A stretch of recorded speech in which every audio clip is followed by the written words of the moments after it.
bringing the fan club. I think there are many fan clubs here in attendance, so. Yes.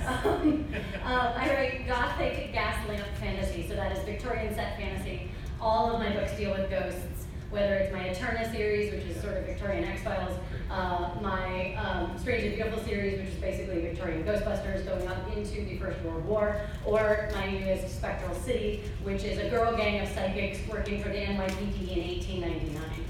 Yeah, and that's a very good description. Yeah. I'm Tim Powers, and I've written a number of novels that do feature ghosts and a number of short stories that feature them. And I suppose over the years I've sort of come to my own definition of what ghosts consist of. Hi,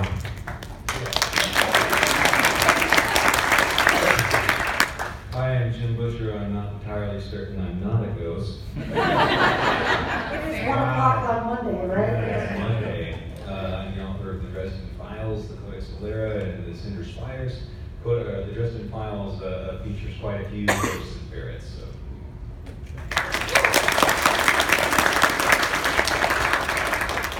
I'm Eric Asher. I write the Vesic Urban Fantasy series, Steamborn, and Mason Dixon Monster Hunter, and a bunch of other stuff. And I quit my day job this year, so thank you all. I'm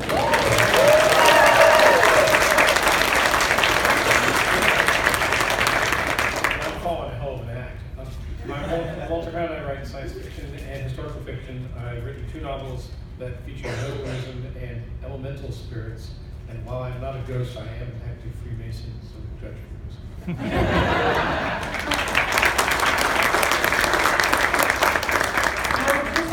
Mention that once again, you folks are demonstrating why the urban fantasy track fans are the best. They clap for everyone when they introduce themselves, and for the most part, are very polite. Now, that doesn't apply to anybody in this room when I say only the most part. I know all of you are going to be lovely. So yes, and yes, that was a funny comment. But anyway. So, tell us a little bit about the ghosts and spirits that you use, like some of the characteristics, if they have a particular purpose. Give us an idea of what they're all about. And you can pick a particular, All right, well, all of my books have ghosts in them, so it's actually the feature of my work is that they're always ghosts. And for the most part, they're entirely friendly. So I deal with friendly ghosts that are helping the living solve problems. So whether it's the ghosts that are trying to inform my guard of Ghostbusters, as Ghostbusters, they only patrol when the ghosts get too intense for the living. If the ghosts make the living's lives tormented at all, if they are in any way violent ghosts, that's when the guard comes in and controls that in my Strangely Beautiful saga. In Spectral City, the ghosts are directly helping my psychic girl gang. My psychic girl gang has a precinct specialized within the NYPD called the Ghost Precinct. And these several mediums deal with their favorite friendly ghosts of the city that have stayed on out of love of New York and out of love of the team to help with weird crime and also crime that's underrepresented. So minority folks, children, women, stuff involving them. That kind of tends to go to the Ghost Precinct because it would usually get sort of backlogged. In my stories, generally, a ghost is not the person he's a ghost of. G.K. Chesterton said somewhere that if you're being haunted by your Uncle George doesn't know anything about it. He's in heaven or hell or somewhere. But in the trauma of death, he cast this sort of animate snake skin, which is the ghost. And in my stories, ghosts tend to not be very bright. They can be helpful in that they remember things and still have sort of shadows of the emotions their original host had. But and they can sometimes accumulate litter, bottle caps, cigarette butts, so as to form kind of an anthropoid shape unsteadily. But I always remember one time finding a book in a used bookstore. It was supposedly sonnets written by Percy Shelley through a medium after his death. And I read them, and he had just lost all his skill.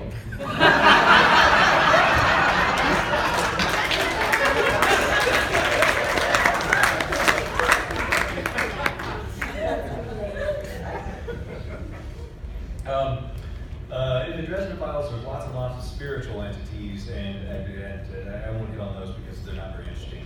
In that, there's more of them than there are real people in the universe. And they have a lot of different roles they play by. Ghosts, though, are much like that. The way I describe ghosts in the Dresden Files is they're just sort of the footprint that's left after the foot is already gone. And in the Dresden Files, the ghosts are made of memories of that person, and as long as they don't really do all that much, they stay more or less intact as long as they get back to the grave before sunrise. The more that they want to interact and have actions with the real world and actually participate in what's going on, they have to expend energy, and that energy comes in the form of memories. So they sort of slowly, if they get involved, they sort of slowly degrade and turn into something else over time.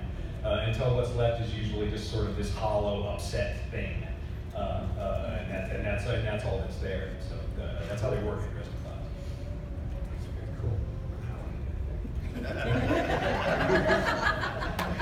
You might be onto something there. Yeah. Especially at 1 o'clock on Monday. So in Bestick, the main character is a necromancer, which gives me a lot of interesting ways to play around with ghosts and spirits, and there's a lot of different levels of them. So some of them are just like wisps of like a corner or a piece of dust floating in the corner of your eye, and you're not sure what it was or what it could be. And others, though, are much more sentient, because they've been impacted either by necromancers or other spirits that have given them more energy. And some of those have become so sentient that they've actually formed their own organizations. So one of the main secret societies of Bestick is actually run by a bunch of ghosts. And it's a lot of fun to play around with them, because you have these perspectives of these beings that have memories from things like thousands of years ago. You know, they remember the library of Alexandria and things like that, that any mortal alive today would have no insights on. So it's a lot of fun. In my 2 mesmerism books, the elemental spirit is stoicheia, because why not use the Greek? Are elemental spirits who have largely been banished to the poles in ancient times. And as the 19th century progresses and we do more and more polar exploration, they hitch a ride back to the real world.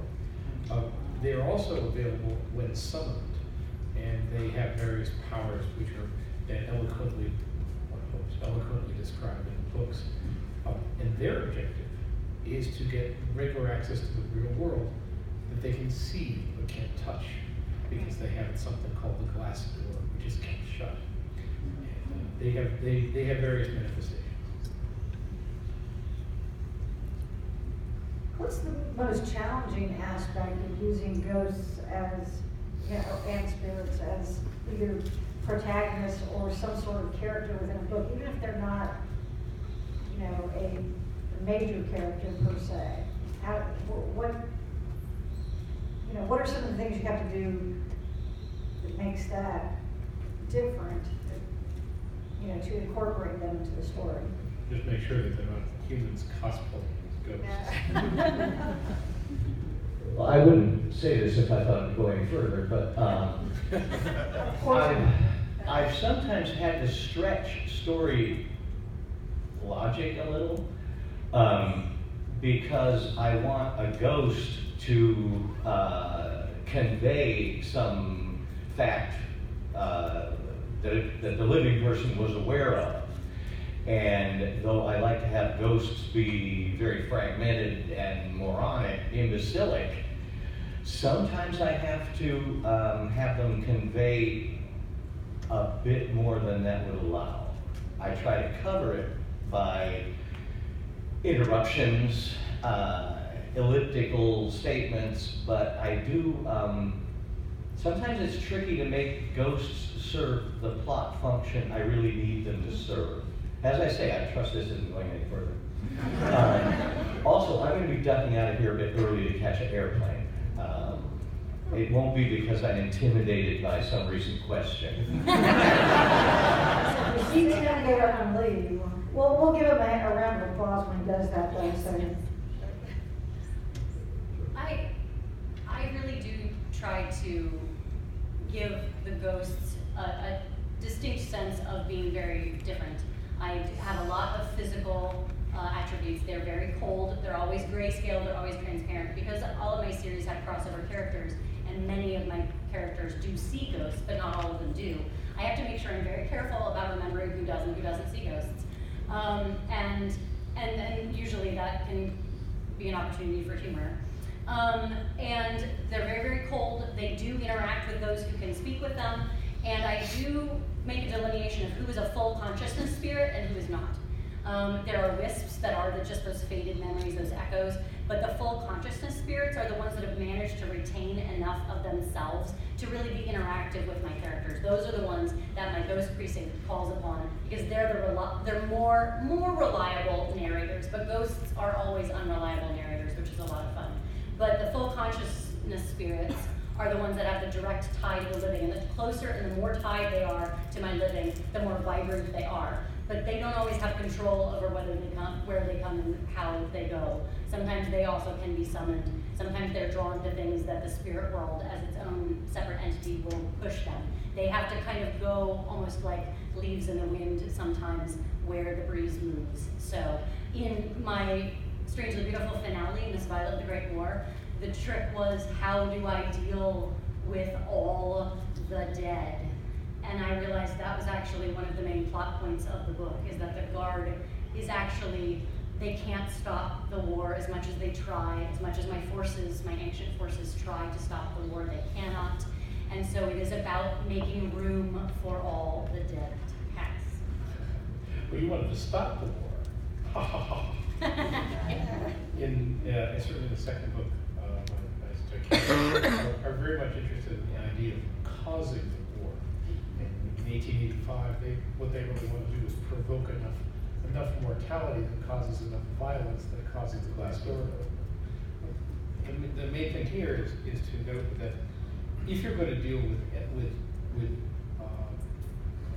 individuals, personalities that have a long lifespan, they just don't think like simple mortals with short lifespans. Their motivations are different, their perceptions are different, their morality and their sensitivities are different. That's what my earlier jocularity regarding cosplaying is. Sure, yeah. They are different, and no matter how much they appear as human, they really are a different species, and you have to work to emphasize that. Jim or Eric? Well, the real problem with writing ghosts in the Dresden Files is that, ghosts are made out of memories and emotions, and Dresden's not real good with those. So he didn't really have. I realized after I had written the rules for my ghost that I had a protagonist who just had very, very little chance of ever actually successfully interacting with one in anything other than like an action scene. So I wasn't quite sure how to get around it. I was 4 or 5 books in, and how am I going to get around this? And it's like, oh, well, it's obvious, killing.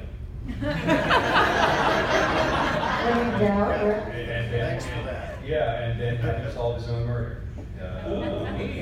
So yeah, that was book 13 of the Dresden Files. It's the wizard solving his own murder. It's awesome. So one of the things that I have to be careful with is trying to remember to not get too ridiculous. Does anyone want to guess how successful I am at that? Well, you just quit your day job. Yeah.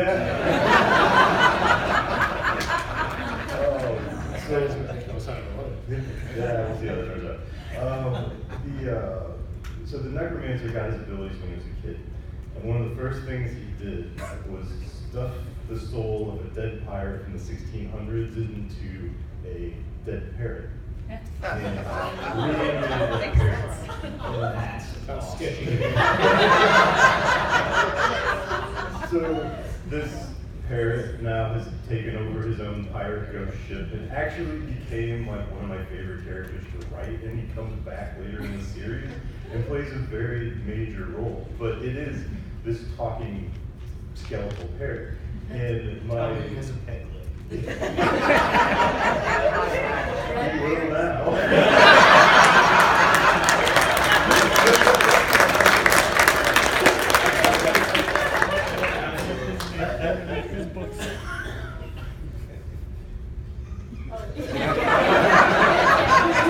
That's it, that's it. Okay, well, I wasn't sure if Eric was going to share more of his Okay. refrain from. One thing. Okay. I have an audiobook narrator. His name is William DeFries, and he decided that he also loved this character. So the voice of this character is like literally a squawking parrot in the audiobook. And it's like he does this like little hiccuping parrot voice for all of Greybeard's lines, and it just kills me every time I hear it. Now, have you written that whether you're doing a standalone or in your series, can everyone see these ghosts or these spirits, or is it only some people who can interact, see them and interact with them? For me, it's only very certain people who have the talent to see and interact with them, unless the ghost chooses to manifest, which costs them energy. And it's energy they can't get back, so. Yeah, certainly you have to account for the fact that nobody here, well, nearly nobody here probably has ever, in fact, seen a ghost. I said nearly nobody. Sorry. And so you have to explain how come people don't see ghosts. And I find this a real plausibility challenge, because if you can see a ghost and you can, I think, okay, is it reflecting light? And the answer obviously is either yes or no. And apparently it's not, if some people with healthy eyes can't see the thing. Therefore, what is it? A sort of a projection into the consciousness of the person who can see it? I've said that because of the plot complication,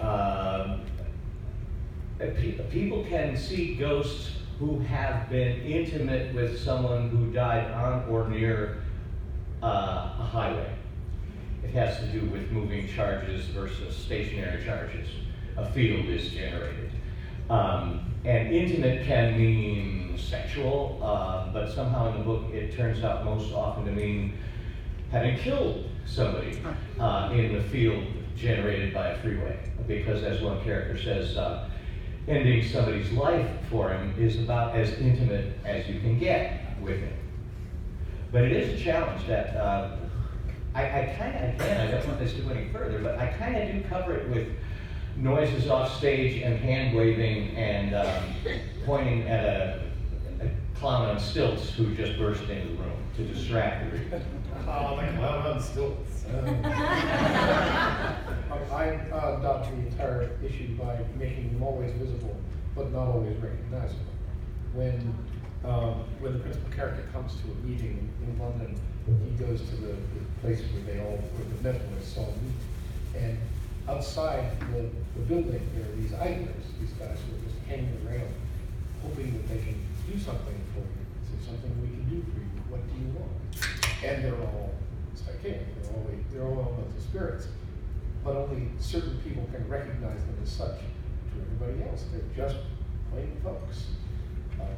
And of course, when he goes inside and shuts the door, all the sound of them goes away because they can't get in through the defenses. But to most people, they're just people, and that's why they're always visible. I hope people are taking notes on all this. Yeah, well, except for Tim's, which you can't go further. No, that's it. Carry on.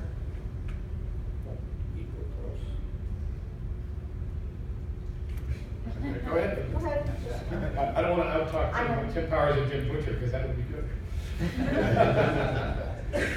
So with me, a lot of it comes down to that there are some humans that have like the sight or whatever you want to call it, and they can see ghosts, but that's very few people. Generally, it has to do with like what the race of the character is, like fairies and vampires can see them, werewolves can't. And I just divided it up based on, in Vesic's world, where their power comes from. But like a necromancer can grant a spirit more energy to the point that they are visible to everyday people and other supernatural creatures, and they can then interact with the world again. So I have a ghost that was a musician in the Civil War who died, and Damien gives him enough energy because he wants to like bring his consciousness back so he can talk to him. And it turns out the guy's like a skilled battlefield musician, and so he like picks up a guitar and plays some old tunes that have been dead for years. And it was a really fun scene to write, based on some old Missouri battles that I had read about and studied in Fort Benton, which is really neat.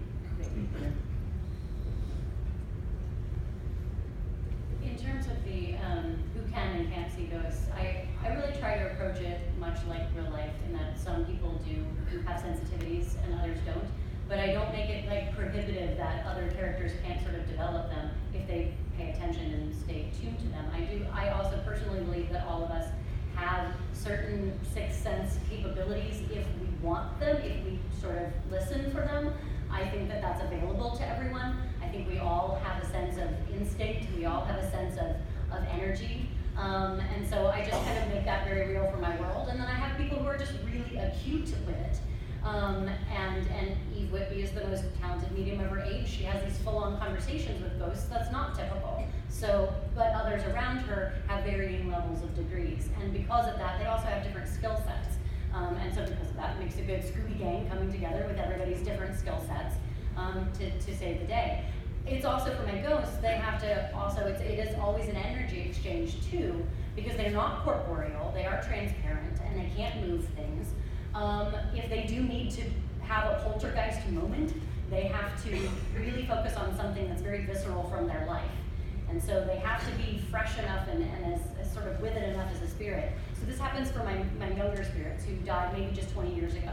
My ghosts from the 1700s or earlier, they're really much more echoes. My ghosts who are present died recently. One of them, my little Zofia, who's one of my favorite characters in Spectral City. She's a little girl who died in a garment district fire.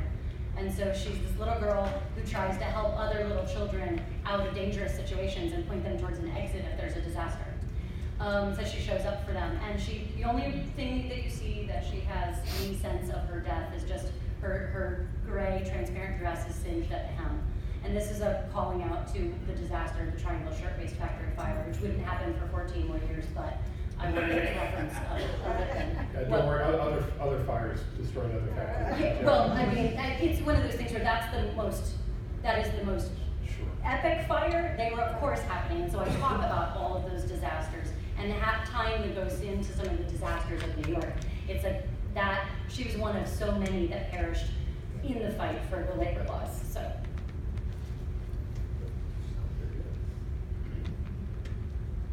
Now, we had a ghost panel a few years ago where Jim, you stated, I have a quote here, that you see ghosts as being separate from the soul, which you also, you guys both, all of you explained that a bit in your introduction, but can you elaborate on that a little bit more, and then the rest of you, we'll let Jim go first since it was his quote, and then the rest of you give me an idea, or kind of elaborate on it, if that fits yours as well, or if it's something that doesn't fit it. What fits? The explanation that a ghost is something separate from the soul. I think I based that on a C.S. Lewis quote. C.S. Lewis at one point during one of his writings wrote to somebody, says, I think you've got things backwards. You are a soul. You have a body. And that was one of his more famous quotes. And I just sort of embraced that for the story. The soul is something The soul is something important. The soul is something vital. It's something that exists beyond the bounds of time and space, and that it's here for a little while in the body, and then it's gone like a flicker of sunlight. And you can't really capture it. You can't catch it. You can't store it. It's beyond that. It's part of the foundational energy of the universe. It's an echo of creation, and as a result, it doesn't get mired down in things like that. But yet there are some kind of remnants. There's some kind of memories that seem to get left over. I mean, it's a very common thing among humans all over the world. So if we're going to roll with that, then what is it? If it's not the soul, then what's left over? It must be something else. And so that was my explanation. Was the ghost is like, it's like water that's poured into. It's like water that's poured into a footprint. It's still in the shape of the original foot, but it's not the original foot. Very good, very good. Well, sure. Every culture and every culture that has some sort of philosophical faith structure has some notion of something which is separate from the body, which has longer than mortal life. Where it comes from, where it goes to, depends on exactly how they perceive that entire transformation. So, writing something which transcends cultures means you have to deal with the idea that different cultures have different views of exactly what that means. But lots and lots of them who believe in immortality in one fashion or another always have some notion of what that means. And it always means something separate from the body, right? Jim's quote is a really good one, and now I get to look it up. Eric?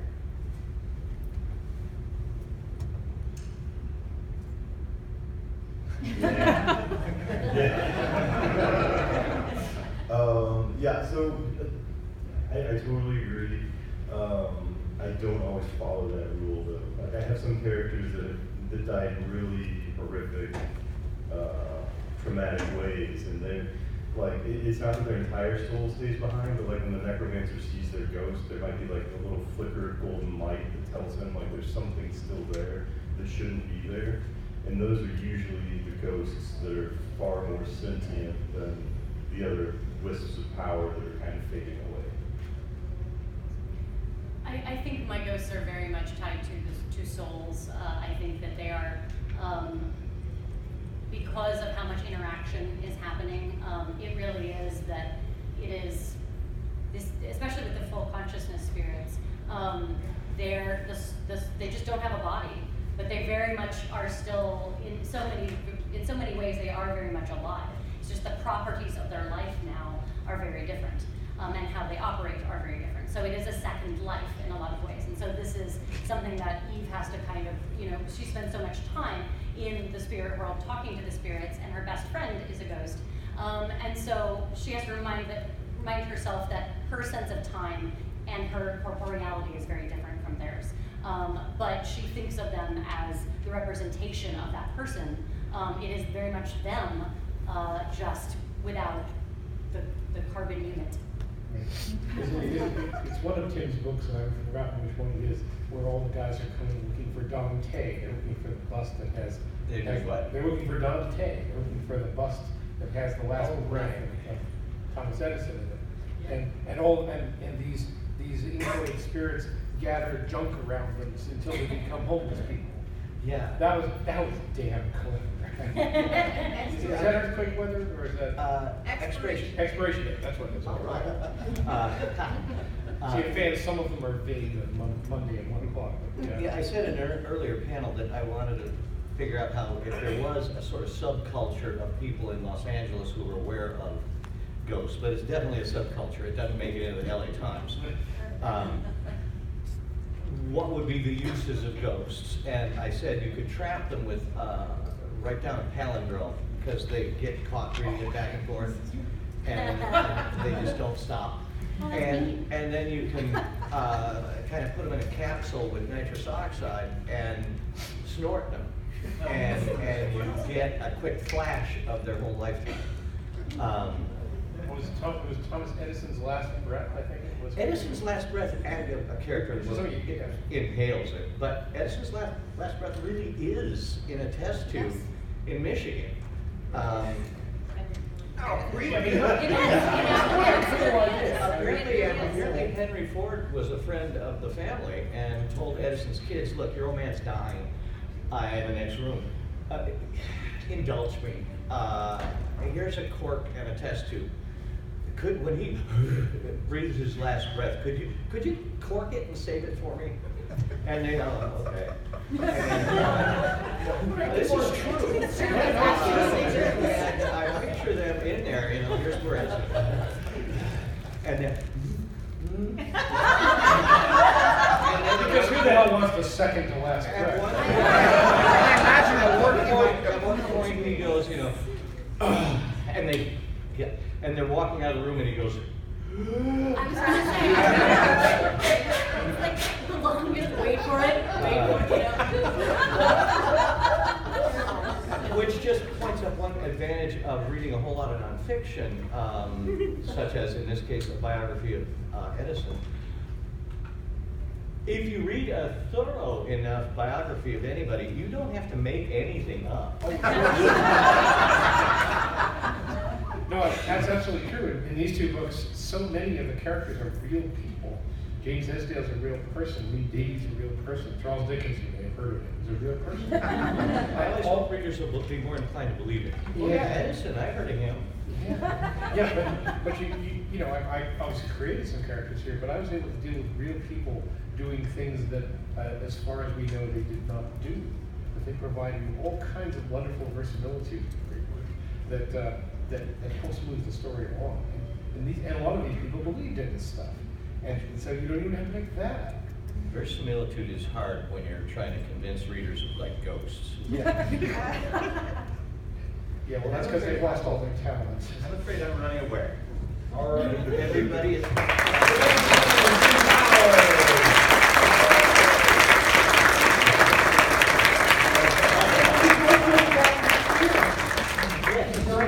See everybody next year. Okay. It's fun. Any questions people still have for me, Walter? I'll take care of it. Now, on another ghost panel, from several years ago, Amber Benson had said that they're not the end, ghosts are just what comes next. So it poses the question, do yours move on? Or is it that, that's kind of the popular conception, I guess, that they're here for a reason and that they can become satisfied. Is it like that for yours, or is it something else? We'll go ahead and start here. They definitely are here for a reason, and once they have satisfied that reason, they will go on to the great beyond. What the great beyond is, I don't presume to say. The ghosts won't say either. That is between the spirit and whatever belief system everybody has. Spirituality is very intimate, it's very personal, it's very, what works for one person is not going to work for the next, and that's definitely how my world just works. It's live and let live in that regard. In terms of ghosts, they're figuring out what life is in this new second stage. They still stay because they want to help the living. They still stay because they know that they can do things the living can't. So when my best ghost asset goes missing at the beginning of Spectral City, and none of the seances can summon her, and Maggie had promised she would say goodbye before she moved to the sweet summer land. That's what the spiritualists would call heaven. And she promised she would say goodbye, and so they're like, something's wrong, because she would say goodbye. If she was going to go, she would tell us. They have a compact that those who are working for the precinct, if they do want to move on, the mediums aren't going to stop them from moving on. They do not want to get in the way of anyone's eternal rest. However, they want to have like a dialogue about it because they're actually operatives, so they have to like sign off and then sign out. So when Maggie was missing, she's like, how has someone like disappeared my best asset who is dead? She's been snorted.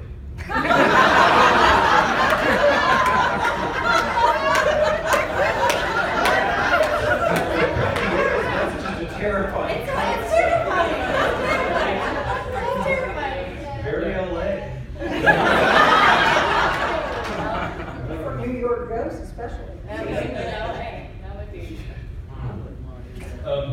In the Dresden Files, ghosts are not trapped anywhere. There's something new that's been created. I mean, it's been created out of memories and in the form of something else. So as far as they're concerned, there's the same person who's now a ghost. But that's, you know, that's not the truth of the existence. And when they end, they sort of end in entropy. They just sort of trail away slowly if they use too much energy. Or if they don't use much energy, then they just sort of hang around, and they can, you know, it's not much of a life, really. I guess it goes to the truth. But it's possible for them to, you know, to grow and change, to find other sources of energy, to become something else. But that's kind of like the exceptional ghost that does that, particularly driven one. Most ghosts just sort of wander around and hang out with other ghosts, and they complain about the kids, you know, humans these days, look at them. You get off my lawn. I'm still kind of working out the whole ghost idea. There is a scene in the first book where the principal character has a dream, and he usually doesn't put much credence in dreams, but his predecessor shows up, and he says, you know, nice to see you again. He says, don't be ridiculous, of course you don't want to see me. You despise me, and frankly I don't care. So I haven't actually, I considered what the spirit world, which is to say the elemental spirit world, what their interactions are with humans. What happens after death? We know that elemental spirits that make bonds with humans, their reward at the end of the day, my spirits are a lot less friendly than yours. Yep. Well, it takes all kinds. Yeah, well, apparently. But I assume I'll have more to say about that as the series progresses. So most of mine will eventually move on of their own accord. Haven't really delved into exactly where that is or what happens to them. Kind of up to reader interpretation. Some of them are, like some of the fragment ones, are kind of that traditional like loop of a ghost where they just do the same action or routine, and just that little fraction of that little window into their life is just replayed over and over again. And others that do have some of that sentience still, if a necromancer makes a really bad mistake, can actually bring them back to life. Which my next book is actually called The Book of the Ghost, and it's about a child that the main character accidentally brought back to life, and she is immensely powerful, and she's like next to my soon-to-be peg-legged parrot.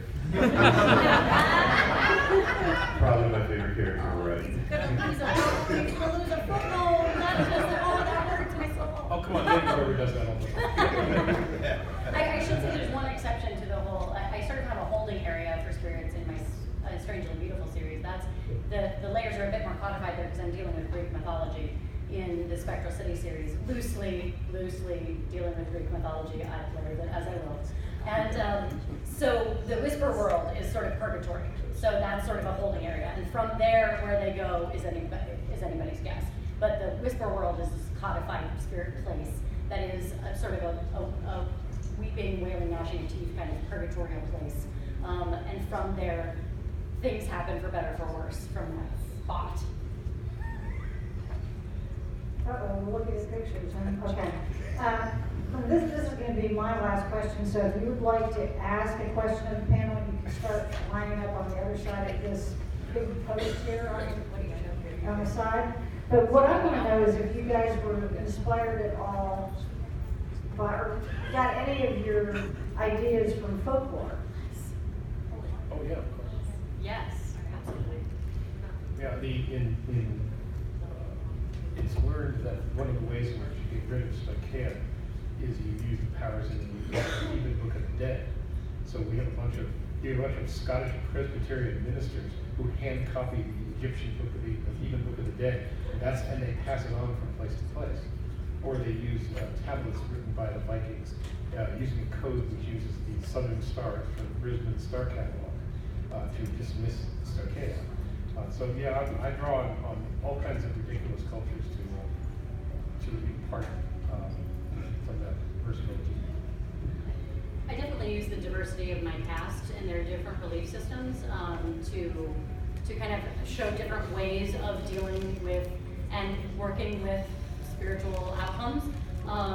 So it's New York City. It's a city of immigrants, so there's folks from all different kinds of backgrounds that are here trying to make a life. So whether it's Cora, who's my second in command, who comes from like a Voodoo cultural background, she understands that there's certain things that are her private beliefs, that the rest of the Ghost Precinct does their own thing. So they just sort of bring their own spiritual practice to the table from wherever that is. And Eve is dealing with a Jewish detective, and his facing his basically backlash from within the NYPD. So the folkloric stuff is also coming from all these different backgrounds of belief systems and culture as well, and how that interacts, and for better or worse too, both Eve and Jacob are facing discrimination within the department, both of them are.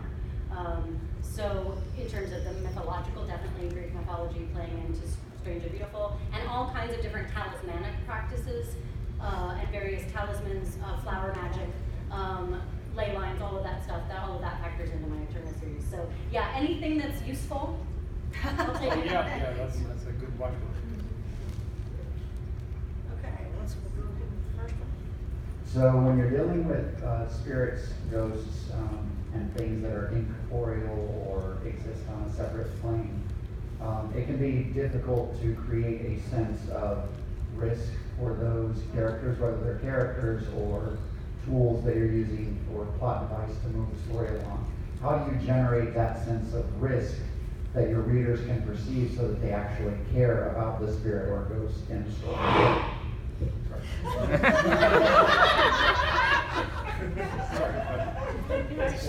That was spooky. Risk. Yeah, that's good. Risk comes from death. The possibility of death, the possibility of things ending. As long as there is within the scope of the story the possibility that that thing could get wiped out, that piece could get taken off the board, then you can do the risk. That was part of why I designed Ghosts the way I had, because they had an obsolescence point. There was something that could happen to them, and it was kind of a death that was worse than death, to just sort of slowly get thinner and thinner and fade away. It's almost worse. There's a bunch of ghosts in the Dresden Files that's all they are, is just sort of a collection of emotional impulses and instinct that doesn't do a whole lot except be scary or weird or quirky or to get stuck in loops and stuff like that. That's the fate I've got hanging over Dresden as he's a ghost investigating his own murder. Is sort of the worst of death fate. So that wasn't a problem for me. It was, let's just make it like we can come up with a death that's even worse than death. Is there not a strong tradition in supernatural fiction where, we've got these bad things that scare us, but there's always things that scare them? Yes. They're bigger, Yes. badder, nastier, more frightening, there's a sort of eschatology of ascending, frightening things. So all you got to do to scare a ghost is give it something that's even scarier than it. So I had a group of werewolves in my books that I killed off because you got to torture your characters. And then they all came back as ghosts. And then, I had to torture my characters more. So I decided they were going to sacrifice themselves to save this other character. And I'm like, this is great. I'm torturing these characters. When I wrote the scene, I'm like, this is horrible. But you get a very intense sense of there's real danger for them, and everybody thought, they're ghosts, they can't be heard now, and then it's like, Yeah, my villain creates a device that can tear a soul apart by electricity. So it's basically these spirits are sort of getting electrocuted out of existence, but they don't know what's happening yet. And so there's this threat because one of them has been disappeared. And also the same device that's being utilized is also blocking Eve and her company's psychic powers also. So the risks are also putting the living ones that the ghosts love in danger, and seeing how that plays out. And that but figuring out a way that people are still trying to hurt the ghosts, even though they can't be hurt in the same ways that you hurt mortals. But there is this group that is trying to hurt the ghosts in the way that they can to try to rip apart that electrical impulse that is keeping the ghosts together in the first place.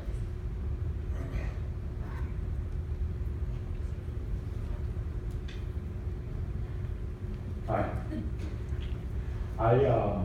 We focused the panel a lot on human ghosts, but I was actually really interested to hear a little bit more about, spirits, non-human spirits, or ghosts, and what interesting aspects they bring to your works.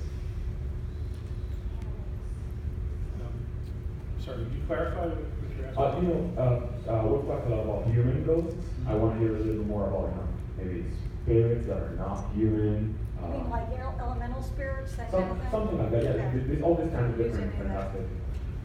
Okay. Can I take that one? Yeah, sure. In this series, the Stoicheia they take the traditional form, the traditional 4 elemental forms. There are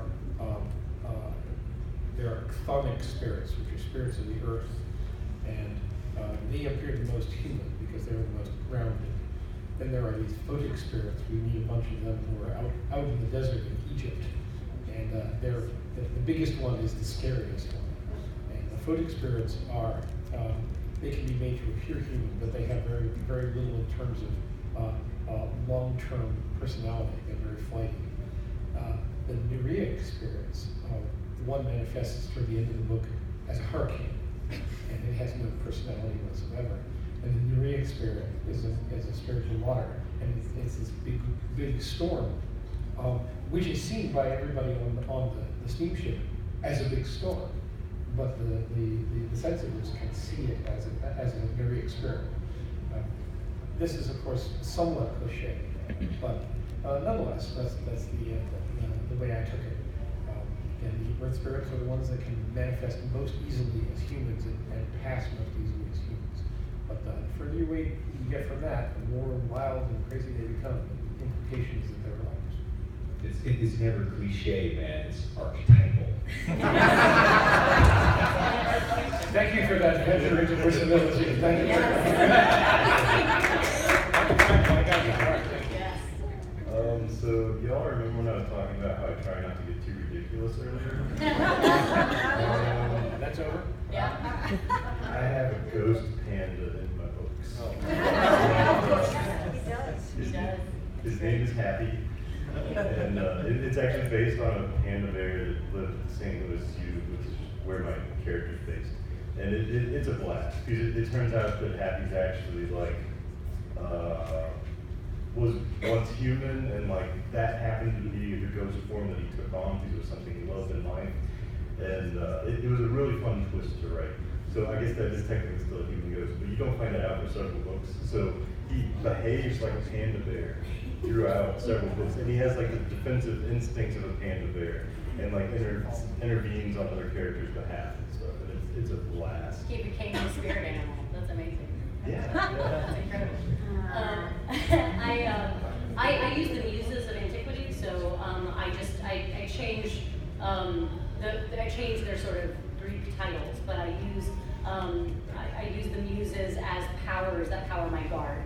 So I'm using these idea of these 9 beings that each represented a different quality, and then I have 4 of them that go off and get a little dark, and you'll deal with that confrontation in Miss Violet and the Great War, and the 5 of them then possess the guard, and that's how they get their powers, is they're possessed by these muses of antiquity, each of which has a special gift that powers them as they go.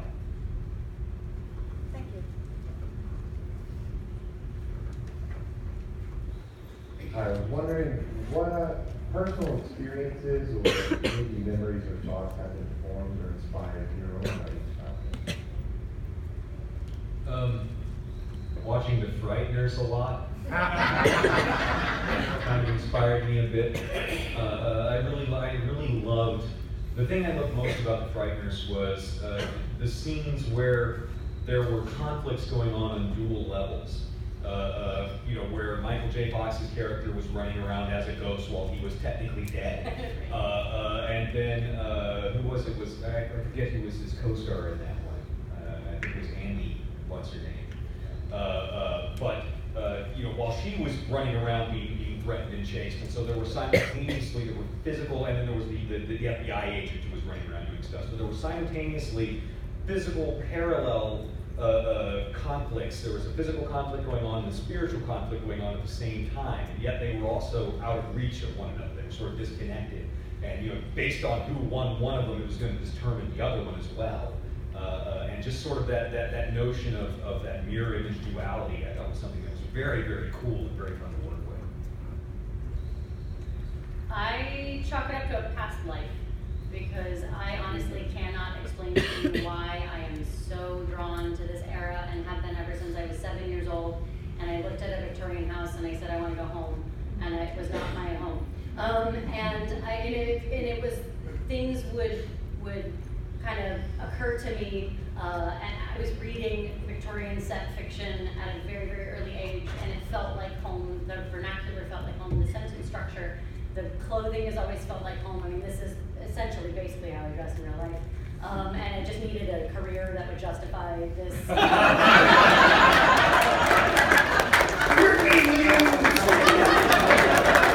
Thanks, guys. I appreciate it. Thank you for bolstering my eccentricities, because otherwise I might have been, you know, I don't know. I mean, in the Victorian era, I probably would have been committed. So, you know, so there's that. But so. The day is young. There are laws now that you can't involuntarily commit someone like they did back then. So it wasn't a great place to be a woman, definitely, in many ways, but that's what I write about women who are trying to fight against that, because I have some kind of sense of memory about it. So for me, I'm drawn to all of this stuff because I felt connected to it since I was a child, and there were always ghosts involved in the stories that I loved. So whether it was Christmas Carol or any of the Victorian ghost stories that I just drank in, all of it was inextricable from ghosts, and they were also so obsessed with talking to ghosts and trying to contact ghosts and had all these pseudosciences about it. So it all swirls into these questionable life choices. So. Can I see your mic for a second? Yeah. I want to sit. Yes. Oh my gosh. Well, you know, that's all right. Poltergeist. It was a ghost. Tim Powers is back. Sorry. Okay. I didn't realize it was quite that. Oh, it's off. I didn't realize it was quite that tight. I apologize. That's fine. That's all Everything right. taking a tumble. But That's great. I would like to also quote Leanna. That seemed like an appropriate time to do it. On a previous panel, she said, "I don't know how to write a story without a ghost in it." That kind of fits what she just said. So, okay. Yeah.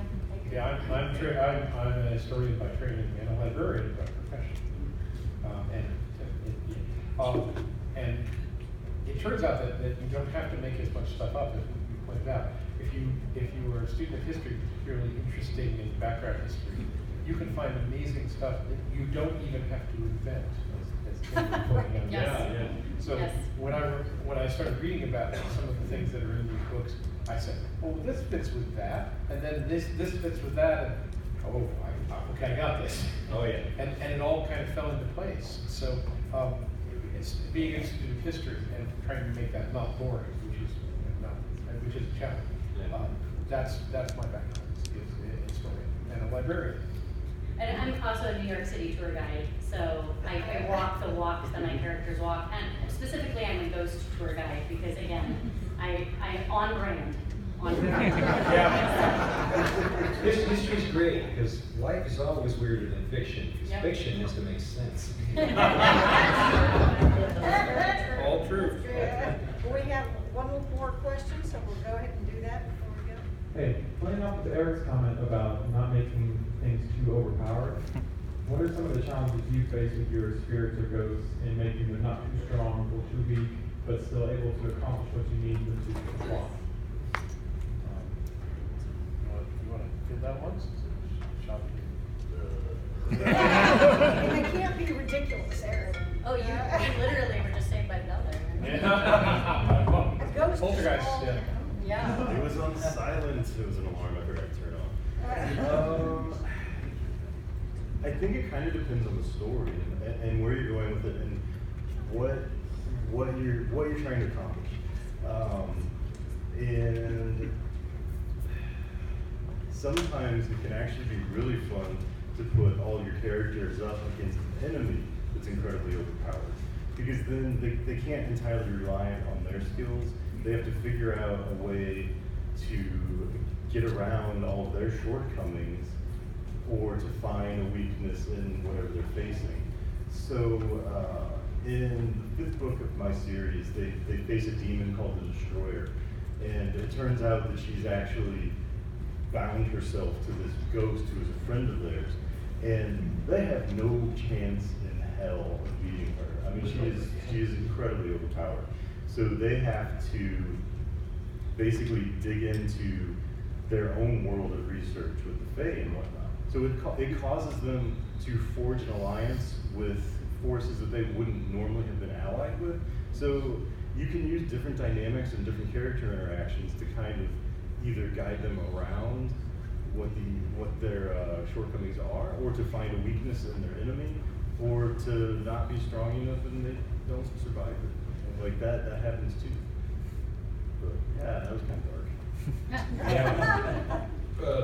In the Dresden Files, you've got a lot of spiritual beings that are very, very powerful. You know, you got people like Mr. Sunshine, the Archangel Uriel, for example. Uriel can tear apart galaxies if he wants to, but he's not allowed to. Within the world of the Dresden Files, free will and choice is very important. So essentially, if you're mortal, that's what defines mortality. You're the one who's on the battlefield. You're between light and darkness. You're the one who's making the choices that matter. The spiritual beings don't really have free will in the same way that humans do. They can't change themselves. They're elemental. They're always what they are, and they can't really. They don't really have the option to alter that. So while they're always there, they're always out there. They also always exist in balance. You know, so I mean, the demons can come up and the fallen can come up and get rough if they want to. But if they do, that gives the other angels the opportunity to come stop them, and then it's up to the humans who are around to decide the balance. So you can have these uber powerful spiritual entities, but you've got to put limits on them that make sense. And and in the sense of urban fantasy, that's sort of why don't we have uber powerful spiritual beings tearing apart cities in real life? Well, there must be a reason for it. Right. So you got to figure that out. That's a very very valid point that I was just about. Thank you for your in Elvis, DeWees on his way, he gets to Malta and he goes into this cave and he finds these really powerful elemental spirits. And they're not happy with how things are going. And he says, well, what do you want me to do? And, I'm not anywhere near as powerful as you. And they say, really, you don't want us to do anything. Because if we do something, it cannot be undone, and you really, really won't like it. Their motivation to not move is that they have a certain amount of inertia and a certain amount of dispassion. They don't care enough to move. Don't make them care enough to move. How you keep how you keep very, very powerful beings in check is indifference. My ghosts are really information agents. Really, they don't really have any powers. They're just able to relay information, honestly. And so that is they have no physical strength, really, other than maybe able to manifest one poltergeist act. But Eve makes a point at some point that spectral evidence is not allowed in the New York court of law. It's why New York didn't have a witch trial, because spectral evidence, which was allowed in the Salem witch trials, is not allowed in New York. So they're like, we can't admit any of the stuff that our ghost agents are telling us in court. So it's all about, the limitation is we have to find tactile, concrete, corporeal proof. That's cool. That's cool. It is, yeah. I like it a lot. I does too, so great. Now we have a giveaway. If you will look at your right chair leg at the very top, in the front of the chair leg, there should be a green sticker. There is one in here somewhere. You can look at it. Found it? Oh, I think that's a record. Okay, if you want a copy of your